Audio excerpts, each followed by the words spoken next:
The morning mist still kissed the flowers in the backyard when I heard the crunch of fancy shoes on the garden path. I didn't need to look up to know who it was. Only one person would dare wear high heels to stomp through my father's cherished flower beds. Serena. Her voice dripped with fake sweetness. Still playing in the dirt, I see. I kept trimming my father's white roses, the ones he'd planted for my wedding day.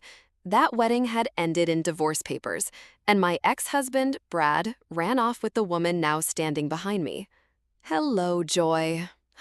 You know why I'm here. She moved closer, her shadow falling across the flowers. The will reading is tomorrow, and Brad and I think it's best if we talk things over calmly. I finally turned around, wiping my dirt-covered hands on my gardening apron. There's nothing to talk about. This is my father's house, his estate. Was, Serena corrected, her perfectly painted red lips curling into a smirk. And since Brad was like a son to Mr. Peterson for 15 years, we believe we're owed our fair share. The pruning shears in my hand suddenly felt heavier. The same Brad who cheated on his daughter with his secretary? That Brad? Ancient history. Serena waved her manicured hand dismissively. Mr. Peterson forgave him. They still played golf every Sunday until... She paused for dramatic effect. My father's death was still a fresh wound, not even beginning to heal. He'd been gone just 2 weeks, and here was this woman, like a vulture, circling what she thought was easy pickings. My father wouldn't have left Brad anything, I said firmly, standing up straight. He was many things, but he wasn't foolish. Serena's fake smile faltered. We'll see about that. Your brother, Alex, seems to think differently. The mention of my brother sent a shiver down my spine. We hadn't spoken since Dad's funeral, where he'd spent more time comforting Brad than his own sister. You've spoken to Alex? Oh, honey. Serena stepped closer, her voice dropping to a sneaky whisper. We've done more than speak. He's been very helpful. I gripped the pruning shears tighter, remembering Dad's words from years ago. The roses need a firm hand, Joy, but never a cruel one. Even the sharpest thorns serve a purpose. Get off my property, Serena, I said quietly, before I forget my manners. She laughed, the sound like breaking glass. Your property? That's cute. This house is worth millions, Joy. Did you really think you'd get to keep it all to yourself, playing house in your daddy's mansion while the rest of us get nothing?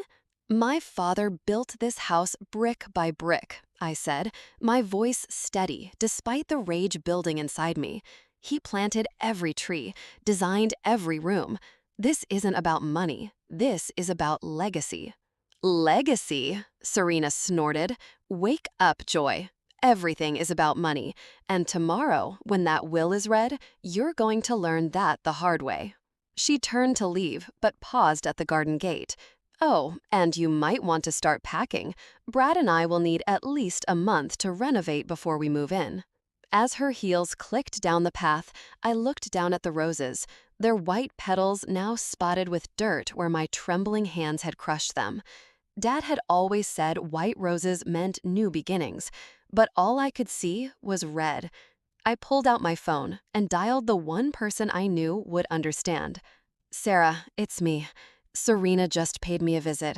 Yeah, she's exactly as bad as we thought. Can you come over? There's something about the will I need to discuss with you. My best friend's voice was firm and reassuring. I'll be there in 20 minutes. Don't worry, Joy. Your father was smarter than they know. As I ended the call, I noticed a small envelope poking out from beneath one of the rose bushes. Its corner was damp with dew. The handwriting on it was unmistakably my father's, and it was addressed to me. I picked it up with shaking hands, wondering how long it had been waiting there, hidden among the thorns. Well, Dad, I whispered, turning the envelope over in my hands, looks like you left me one last surprise. The sound of Serena's car engine faded into the distance as I stood in the garden, holding what felt like the first piece of a puzzle my father had left behind. Whatever game Serena and Brad were playing, I had a feeling they were about to learn they'd chosen the wrong opponent. Sarah arrived exactly when she promised, her legal briefcase in one hand and a bottle of wine in the other. "I figured we might need this," she said, holding up the wine as she walked into Dad's study. I was still holding the unopened envelope, perched on the edge of my father's leather chair. The room smelled of his pipe tobacco and old books, a scent I wasn't ready to lose to Serena's promised renovations. "You haven't opened it yet?" Sarah nodded at the envelope, setting her briefcase down with a heavy thunk. "I wanted to wait for you." I turned the envelope over again. After what Serena said about Alex helping them? "Open it," Sarah insisted, pouring 2 generous glasses of wine. "Your father was very specific about certain things being revealed at certain times." My head snapped up. "What do you mean?" She handed me a glass. "Open the letter, Joy." With trembling fingers, I broke the seal. Inside was a single sheet of paper and a small key. "Dear Joy," I read aloud, my father's voice echoing in my head. "If you're reading this, then someone has already made a move on the estate. Knowing human nature as I do, I'm guessing it's Serena. She always did remind me of a shark, all teeth and no soul." Sarah snorted into her wineglass.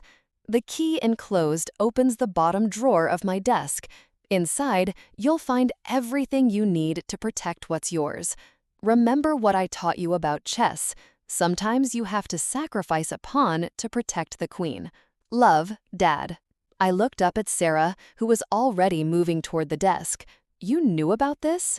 "I helped him set it up," she admitted, gesturing for me to use the key. "Your father came to me 6 months ago, right after his diagnosis. He knew exactly how things would play out." The drawer opened with a soft click. Inside was a thick manila envelope and a USB drive. "Before you look at those," Sarah said, sitting on the edge of the desk, "there's something you need to know about tomorrow's will reading. Your father added a special paper 3 days before he died." "A what?" "A modification to the will. And trust me, it's going to change everything." I spread the contents of the manila envelope across the desk. Photos spilled out, dozens of them. Serena meeting with someone in a dark parking lot, Brad entering a lawyer's office that wasn't Sarah's, bank statements, email printouts. Dad had them investigated? Sarah's smile was sharp. He had them followed. That USB drive contains video footage of Serena attempting to bribe your father's nurse for information about his will 2 days before he died. My hands shook as I picked up one of the photos. "Is that Alex meeting with Serena 3 weeks before your father's death?" "Yes," Sarah confirmed, "but look at his face in the next photo." The second photo showed my brother leaving the meeting, his expression twisted with disgust. He was holding what looked like a check. "He kept the check as evidence," Sarah explained.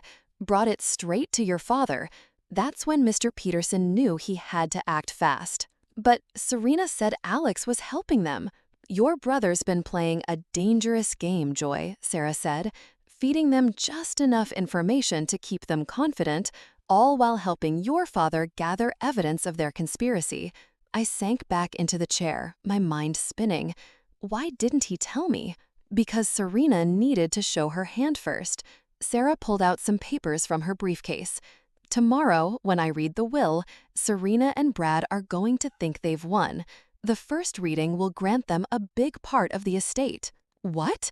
I stood up so fast my wineglass tipped over, staining the carpet red. "Let me finish." Sarah held up her hand. "That's when the special paper kicks in. Your father set up a trap, Joy. The moment they accept the inheritance, they trigger a clause that reveals their attempted manipulation and fraud. Everything, the photos, the videos, the bribes, becomes public record." I stared at the evidence spread across the desk, understanding dawning. He made them think they won so they'd incriminate themselves. "Exactly!" Sarah's grin was triumphant. "The real will leaves everything to you, with a trust set up for Alex. Serena and Brad get nothing, except a very public exposure of their true characters. And tomorrow," Sarah finished her wine, "we watch them walk right into the trap they set for themselves. Your father's last lesson about consequences.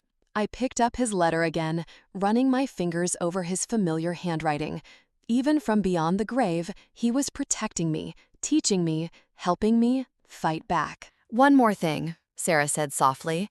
"Alex asked to see you tonight. He has something else you need to know before tomorrow." I looked out the study window at the setting sun, thinking of my brother, of Serena's smug face in the garden, of all the pieces my father had carefully put in place. "Tell him to come over," I said. "It's time we had a family reunion." Alex arrived after dark, looking nothing like the confident brother who'd stood beside Brad at the funeral. His nice suit was wrinkled, his eyes shadowed with exhaustion. He hesitated at the study doorway, clutching a leather folder like a shield. "You look terrible," I said, breaking the ice. "Yeah, well, playing double agent isn't as fun as the movies make it seem." He attempted a smile that didn't reach his eyes. "Can I come in?" I gestured to the chair across from me. Sarah had left an hour ago, but the evidence of our earlier discovery still littered Dad's desk. "I see you found Dad's insurance policy," Alex said, nodding at the photos. "Why didn't you tell me what you were doing?" The question came out sharper than I intended. He slumped into the chair. "Because I needed to make it right. After everything with Brad, the way I treated you during the divorce, I was an idiot, Joy."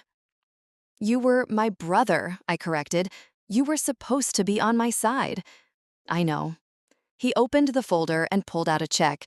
"This is what Serena offered me to testify that Dad wasn't of sound mind when he made his final will.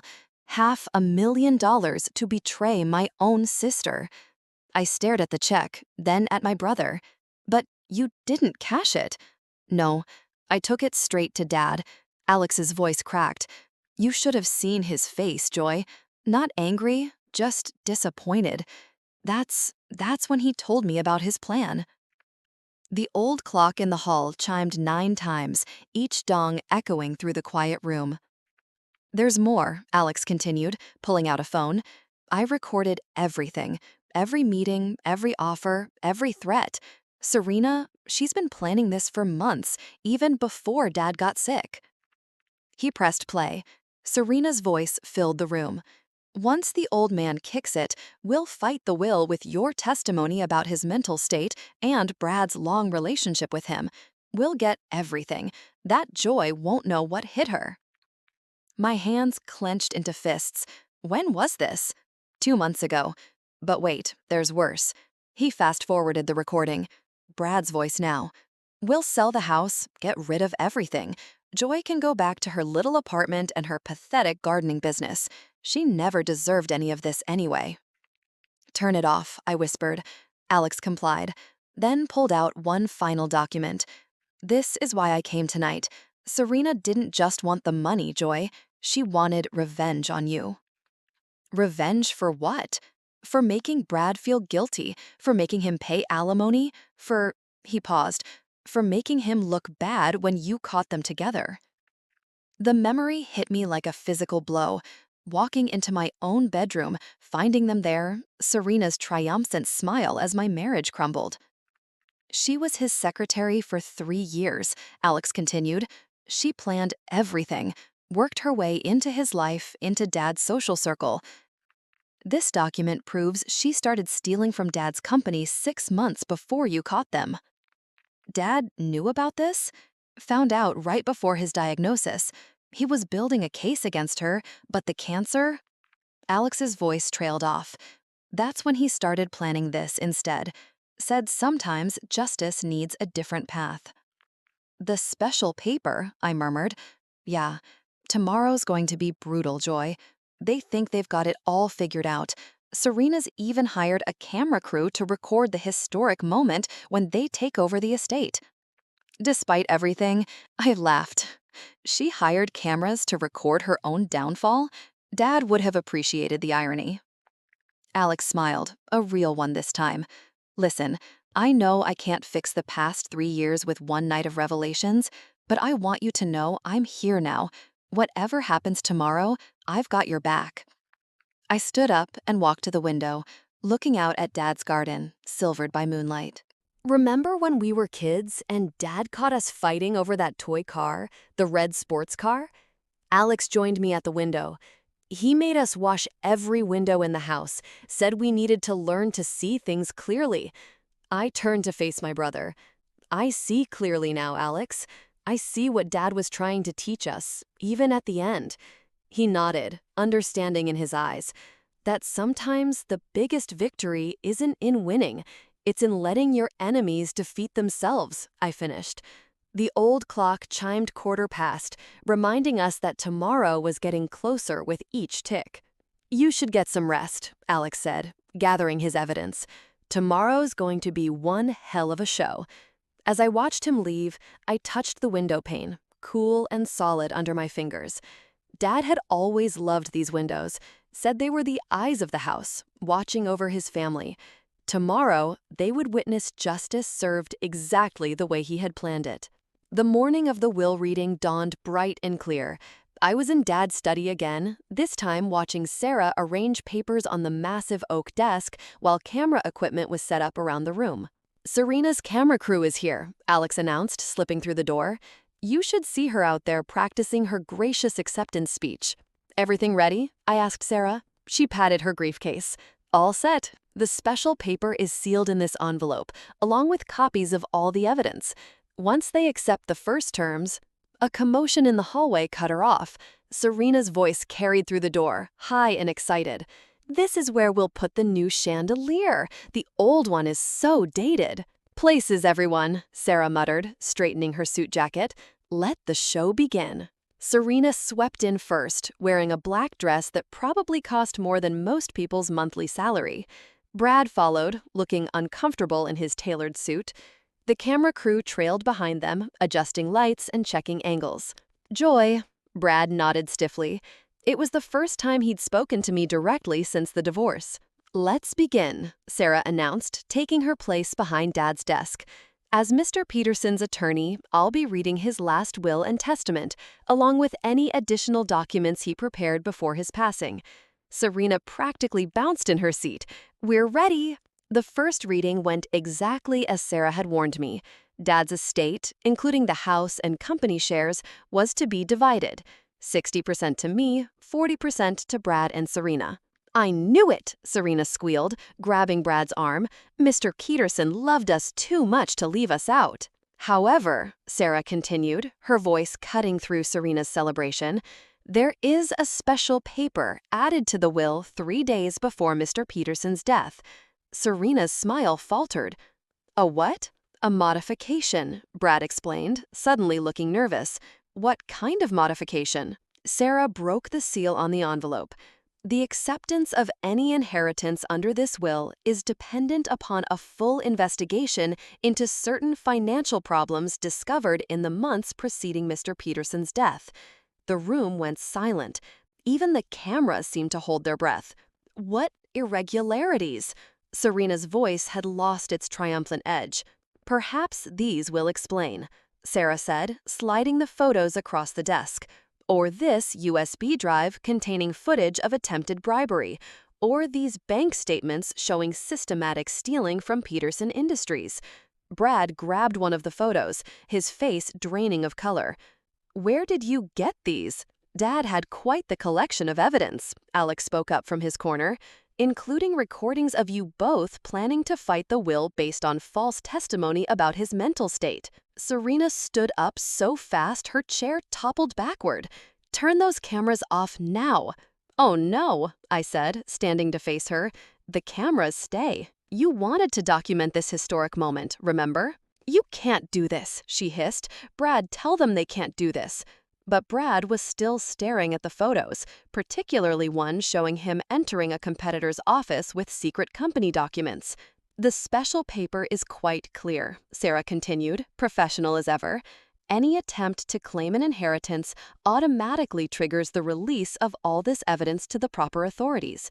The choice is yours. Choice? Serena laughed, hysterically laughed. What choice? You've trapped us. No, I corrected her. You trapped yourselves. Every scheme, every plot, every attempt to steal what wasn't yours, it all led to this moment. This is your fault, she whirled on Alex. You were supposed to help us. Alex shrugged. I did help, just not you. Brad, she pleaded, do something. But Brad was already standing, straightening his tie with shaking hands. It's over, Serena. We've lost. The hell it is! I won't let that. That is my daughter. Dad's voice filled the room. Everyone froze as Sarah pressed play on a video file. Dad's face appeared on one of the camera crew's monitors, thin but determined, recorded just days before his death. And if you're watching this, it means you've shown your true colors, just as I knew you would. Greed is a terrible teacher, but consequences are excellent students. Serena's mascara ran in black streaks as she backed toward the door. This isn't over! Actually, Sarah said, it is. The police are waiting in the entrance to discuss the evidence of stealing. I'd suggest cooperating. It might help with sentencing. As Serena and Brad were led away, the cameras still rolling, I felt Dad's presence in every corner of the room. He'd planned it all, not just to protect his legacy, but to teach one final lesson about justice and patience. Well, Alex said into the silence, I guess those cameras caught their historic moment after all. The media circus that followed was exactly what Serena had wanted, just not in the way she'd planned. By evening, local news vans lined the street, and my phone wouldn't stop buzzing with calls from reporters. You need to see this, Alex said, turning up the volume on Dad's old television in the study. Serena's arrest was playing on every channel, her mascara-streaked face a stark contrast to her designer dress as officers led her to a police car. The investigation into Peterson Industries has uncovered multiple instances of fraud, the reporter's voice droned on. Turn it off, I said, rubbing my temples. I can't watch anymore. Sarah burst through the door, waving her phone. It gets better. The DA just called. They found secret accounts, fake companies, everything. Serena wasn't just stealing from your father's company. She was running a whole network of fraud schemes. And Brad? I asked, not sure why I still cared about my ex-husband's fate. Singing like a canary, Alex replied. Turns out he's not so loyal when facing serious prison time. A sharp knock at the study door made us all jump. A police detective entered, looking apologetic. Miss Moran, we need to discuss some additional evidence we've uncovered. More? I gestured for him to sit. What now? We found documents in Miss West's apartment suggesting this wasn't her first attempt at this type of scheme. There are at least 3 other cases of her targeting wealthy families, though she never succeeded on this scale before. Sarah leaned forward. Other families? Yes, she would typically work her way into their lives through employment or social connections, then plan situations to gain access to their assets. The detective pulled out a folder. Sound familiar? The secretary position, I whispered. It wasn't random. No, it wasn't. She specifically targeted your ex-husband because of his connection to your father's company. The affair was just her way in. My stomach turned. 3 years of blame and self-doubt about my failed marriage suddenly shifted perspective. There's something else, the detective continued. We found this in her personal files. It appears to be a detailed plan for after she gained control of the estate. He handed me a document that made my blood run cold. Detailed notes about accidents that could befall me after the transfer of property. Plans to frame Alex for financial misconduct. Even sketches of how she wanted to remodel the house, starting with destroying Dad's garden. She would have killed me, I said flatly. She never would have gotten the chance, Alex growled, gripping the arm of his chair. The detective nodded grimly. This evidence upgrades the charges significantly. Combined with the fraud charges and attempted bribery, she's looking at 15 to 20 years minimum. After he left, we sat in stunned silence until Sarah's phone buzzed again. It's my contact at the DA's office, she said, reading the message. Brad just finished his statement. He's admitted to everything, including helping Serena access secret company files before Dad's death. Did he know? I had to ask about her plans for me. No, Alex answered, scanning the documents. According to this, she kept that part to herself. Probably knew he wouldn't have the stomach for it. A thought struck me. Dad knew, didn't he? That's why he put all this in motion. Sarah nodded slowly. He suspected. That's why he hired the private investigators, why he documented everything. He wasn't just protecting his legacy, he was protecting you. I walked to the window, looking out at the garden, now swarming with news crews. The roses still bloomed, unaware of the chaos their previous admirer had planned. We should release a statement, Alex suggested. Control the story before Serena's lawyers try to twist this. Already drafted. Sarah pulled out her laptop. A simple statement about cooperating with authorities and requesting privacy during this difficult time. Professional, dignified, everything Serena wasn't. Dad would like that, I said, managing a small smile. There's one more thing, Alex said, pulling an envelope from his jacket. I found this in Dad's personal safe. It's marked, "After justice is served." My hands shook as I opened it, recognizing Dad's handwriting once again. My dearest Joy, if you're reading this, then the truth has finally come to light. Don't let this experience harden your heart. The garden still needs tending, and life still needs living. I didn't set this trap just for justice. I did it so you could be free, free from doubt, free from fear, and free to bloom again. Love, Dad. Outside, the reporters continued their live broadcasts, telling the world about the scandal, the arrests, the betrayal.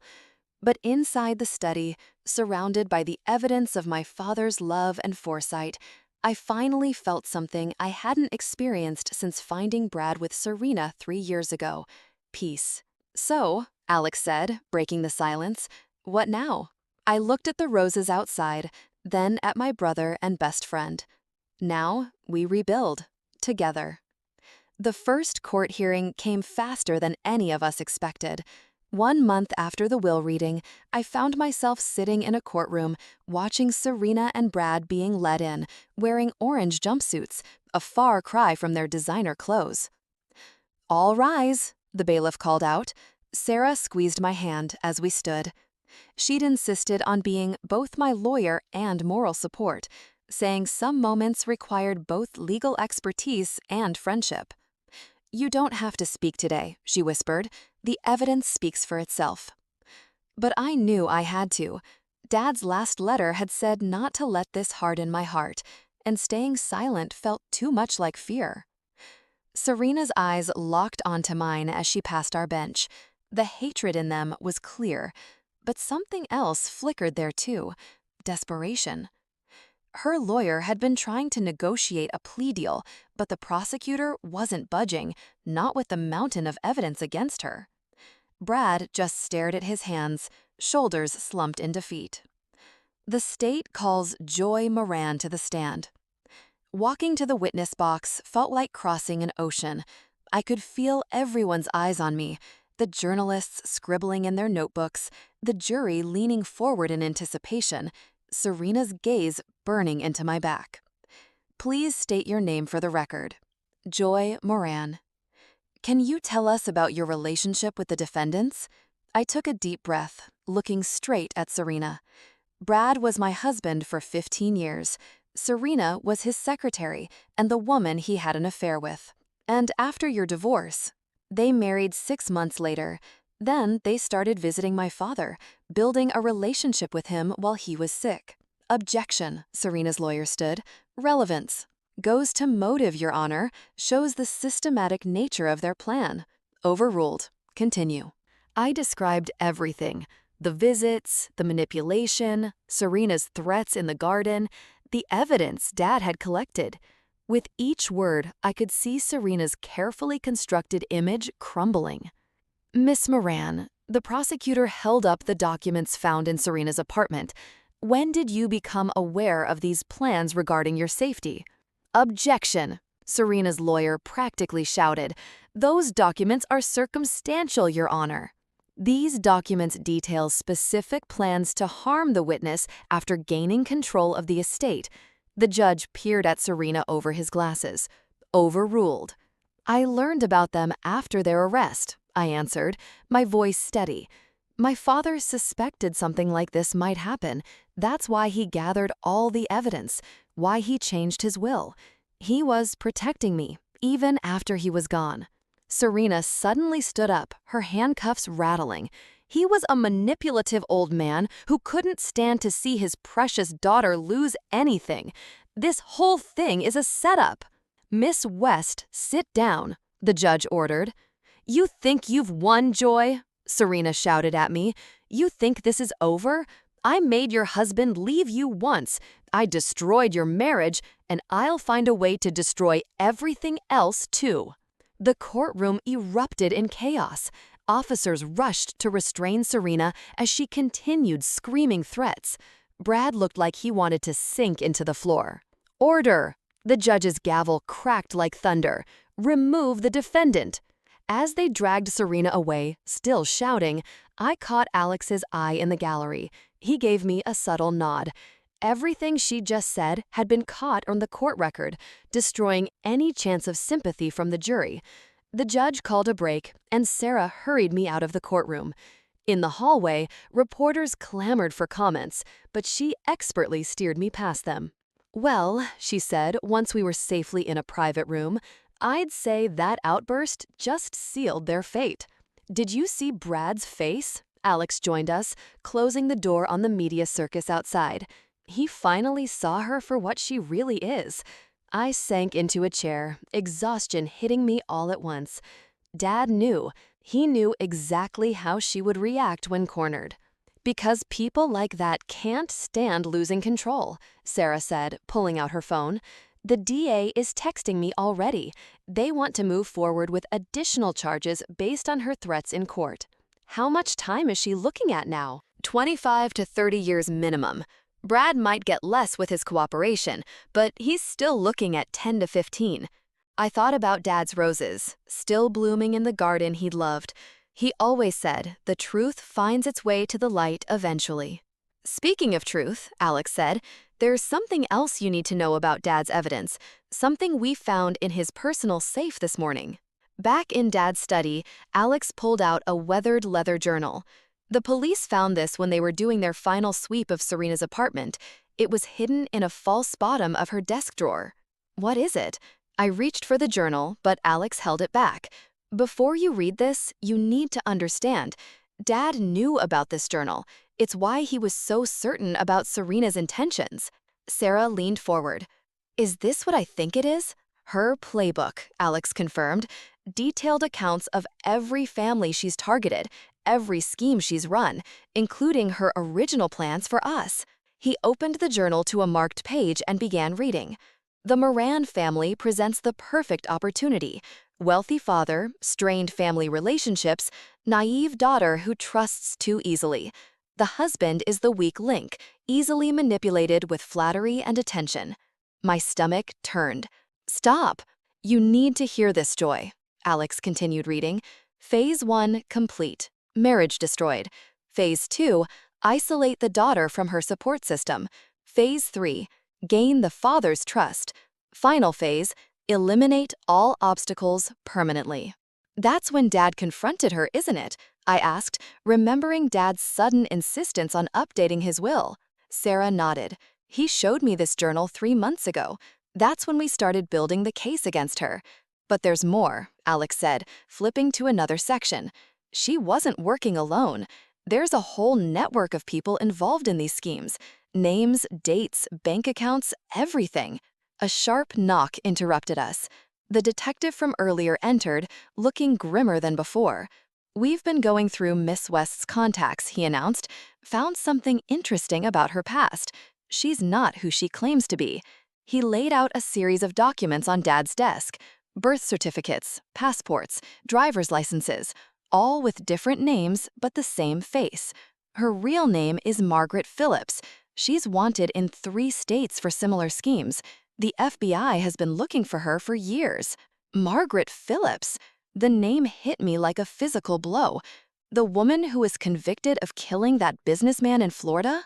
His death was ruled an accident, the detective corrected, but yes, same person. She served 5 years for fraud, got out, changed her identity, and started over. Your father was her biggest target yet. Sarah was already on her phone. I'm calling the DA. This changes everything. With these priors, she's looking at life in prison. There's something else, the detective added. We found this in her safety deposit box. He handed me a USB drive. It's footage of your father confronting her about the journal. Thought you might want to see it. With shaking hands, I plugged the drive into Dad's computer. His face filled the screen, sitting in this very study, looking directly at Serena. I know what you're planning. Dad's voice was steel. I've read your little journal. Quite the career you've had, Margaret. Serena's face on the screen went white. How did you? Did you really think I wouldn't investigate the woman trying to destroy my family? I've known who you are since the day you started working for my company. Then why? Why did I let you continue? Because sometimes the best way to catch a snake is to let it think it's winning. Dad leaned forward. You're finished, Margaret.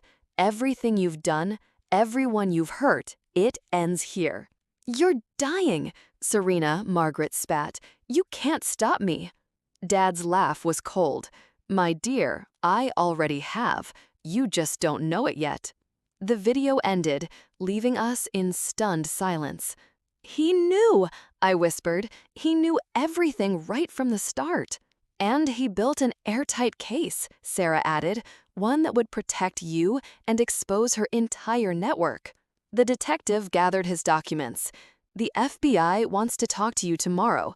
With this journal and your father's evidence, we can take down her whole organization. After he left, I walked to Dad's chair, running my hand along the worn leather. He let her think she was winning, all while making sure she'd never hurt anyone again. Classic Dad, Alex smiled, always playing the long game. Sarah's phone buzzed. The DA just approved the new charges. They're upgrading it to a federal case. Serena, or Margaret, will never see the outside of a prison again. I picked up Dad's journal from his desk, the one he'd kept all his life, and opened it to his last entry. Sometimes justice takes patience. Sometimes it takes sacrifice. But most importantly, it takes faith in the truth. Joy will understand when the time comes. The garden will bloom again, stronger than before. The preliminary hearing resumes tomorrow, Sarah said softly. Are you ready to finish this?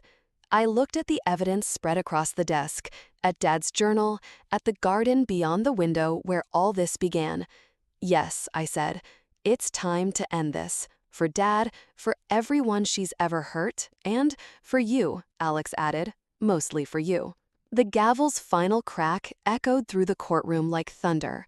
In light of the overwhelming evidence and the additional federal charges, this court sentences Margaret Phillips, also known as Serena West, to life imprisonment without the possibility of parole. Serena Margaret stood rigid in her orange jumpsuit, all traces of her former polished look gone. When they led her past our bench, she stopped, turning to face me one last time. I hope you're happy, she hissed. You've ruined everything. No, I replied calmly. You did that yourself. The only difference is that this time, your target fought back. The bailiff pulled her away as she tried to respond. Behind her, Brad was already being led out to begin his own 15-year sentence. Outside the courthouse, reporters swarmed us, but Sarah's firm voice cut through the chaos. My client has no comment except to say that justice has been served, not just for her family, but for all the families affected by these crimes. Back at the house, Alex was waiting with a surprise. The FBI finished processing Dad's study. They found this hidden in his desk. He handed me a small box. Inside was a single key and a note. For when justice blooms, check the greenhouse. The greenhouse had always been Dad's private sanctuary, a place he went to when he needed to think. I hadn't been inside since his death. Want us to come with you? Sarah asked. I shook my head. I need to do this alone. The greenhouse key turned smoothly in the lock. Inside, the air was warm and thick with the scent of blooming flowers. Dad's prized orchids still thrived, clearly tended by someone, probably Alex, during these past months. In the center of the greenhouse stood Dad's workbench, and on it, a large envelope with my name on it. Inside was a deed and another letter. My dearest Joy, by now justice has been served, and the truth has come to light. But justice wasn't the only thing I wanted to grow in this greenhouse. I grew more than flowers. I grew hope. Hope for you to find your strength again, to bloom despite the shadows others cast. The deed in this envelope is for the vacant lot next to your old flower shop. I bought it the day after I confronted Margaret. It's time for Peterson Gardens to grow beyond our home. Your talent for bringing beauty into the world shouldn't be limited to one garden. Remember what I taught you. Some flowers bloom best after a frost. You've weathered your winter, Joy. Now it's time to bloom again. Love always, Dad. I walked back to the house in a daze, clutching the deed and letter. Alex and Sarah were waiting in the kitchen. Well, Alex asked. I spread the deed on the counter. He bought me the lot next to my old shop. He wanted me to expand the business. That's not all he did. Sarah pulled out her tablet. The Peterson Gardens trademark was registered 6 months ago. He set up everything, business plans, permits, funding. All it needs is you. And us, Alex added. I've learned a thing or two about gardening these past months. Someone had to keep his orchids alive. A knock at the door interrupted us. The detective entered, looking pleased. Just thought you'd want to know. 3 more victims of Margaret's schemes have come forward with their testimony. And with your father's evidence, we're looking at closing over a dozen cold cases. Dad would have liked that, I said. He always believed every truth finds its light eventually. Speaking of truth, Alex said after the detective left, I found something else while tending the greenhouse. He pulled out his phone and showed me a photo of a small plaque hidden among the orchids. The inscription read, "For Joy, who taught me that the strongest flowers grow in broken places." He put that there right after my divorce, I realized. He knew even then that I'd find my way back. So, Sarah said, pulling out her legal pad with a familiar glint in her eye, should I start drawing up the business papers for Peterson Gardens?